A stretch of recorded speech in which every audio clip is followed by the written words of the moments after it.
From salad to sawim palad, mga kahombre ko, apakatindi. Galingan mo pa, putang ina mo! Strong Igorot at work! Kayo ang mga tunay na demonyo! Panginoon ako dun. Oo.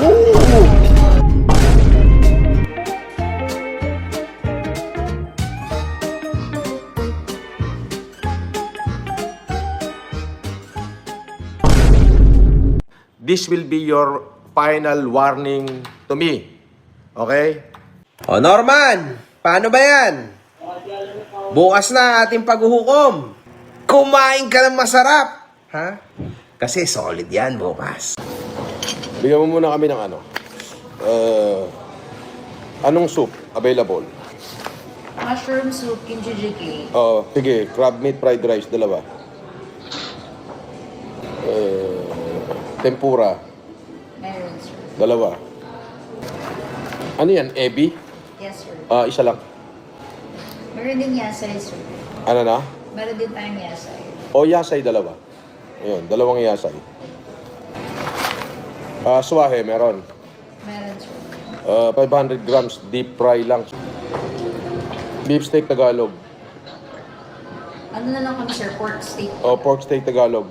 Well done, 3. Walang steak kahit anong steak, no? Pinapa-check ko pa, sir. Meron na sila makuha. Di bale ganito, order mo ako ng 2 steak well done sa sa Ginsadon. Itawag ko muna. Pwede yan. Pagka wala, dapat nag-order na kayo sa Ginsadon para hindi naman ako maghintay ng napakatagal. Yes, sir. Excuse me.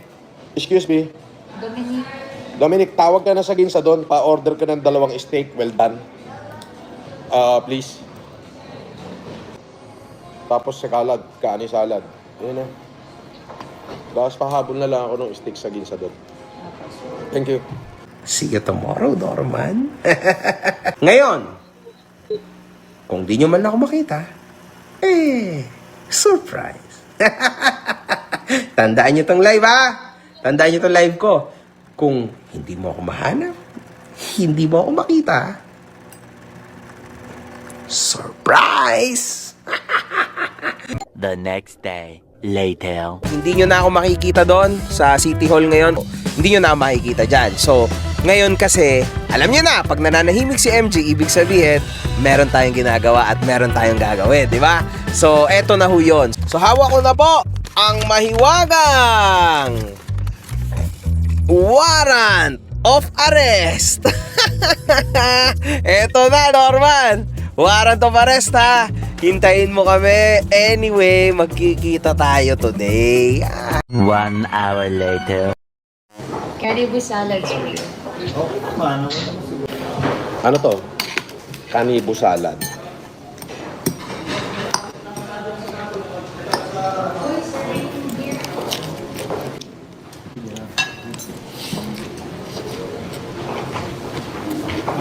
Morning, sir. I-serve lang po namin yung warrant. Ikaw po ba si Norman Magusin po? Alias Francis Leo Marcos? At dito ho, pinatay na ni Norman Gusgusin ang kanyang live right after. From salad to sawim palad, mga kahombre ko, apakatindi.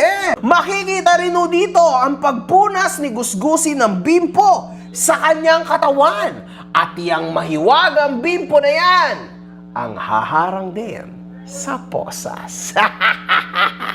Abangan ang mahiwagang bimpo. Ganyan daw pagka mga talunan punas bimpo. 2 hours later.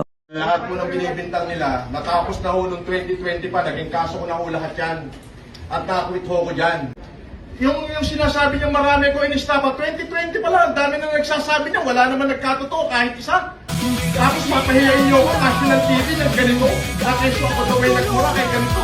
Merong dahilan mo yun kung bakit ako nakapagsalita ng hindi maganda.